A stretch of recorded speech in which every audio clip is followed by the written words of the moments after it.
I was in my 30s is when I discovered there was something wrong with me. I didn't know about anxiety, depression.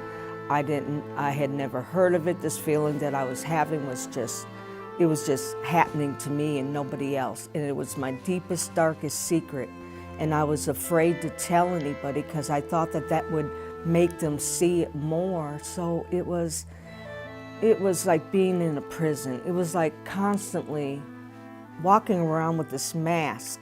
I used to look outside my window and I'd see people walk by, and I was so envious of them for the simple fact that they could talk to people. You know, it got so bad that I couldn't carry conversation, and there was so much talk going on in my head, like hold your mouth this way and keep eye contact and this and that. So there was so much in my head that I could never hear what the conversation was. I would keep myself in my house.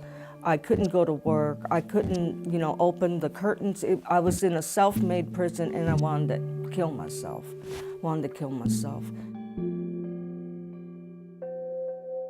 My main person that I stayed in touch with always was my daughter. And she's the person that has seen me at my worst, and she's the one that's been hurt the most. I remember feeling so bad one day and noticing, I think I just gave my last key up to something or somewhere, walking around with no keys. I've lived on the streets, I've spent nights in the woods, and I never felt so, just so hopeless at that moment as when I realized I didn't have a key in the world. I couldn't take the pain anymore. I just couldn't take it. It was either going to be the illness or me. My mental illness fed my alcoholism, and I became a chronic alcoholic and chronically mentally ill. And together it was a recipe for disaster until I reached out and I got some help, and then later discovered Wellspring, where my journey continued. I learned about myself. I learned about my mental illness. I learned about what makes me an alcoholic. I learned all these coping skills. I learned.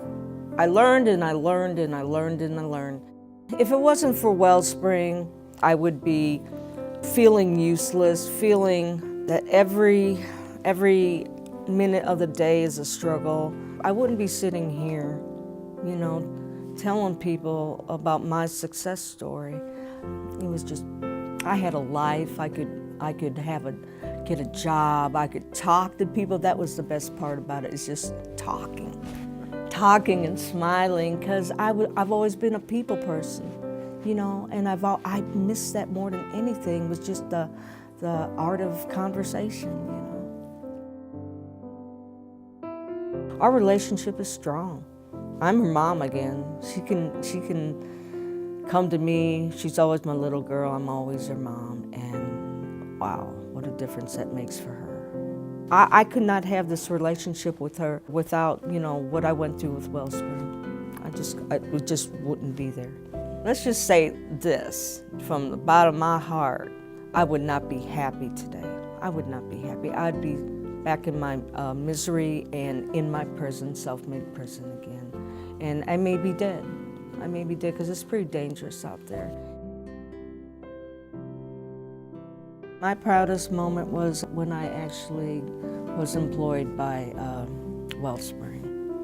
And I felt I could finally give myself that pat on the back, And I felt like I was someone, and I felt so wonderful about going out every day and helping someone.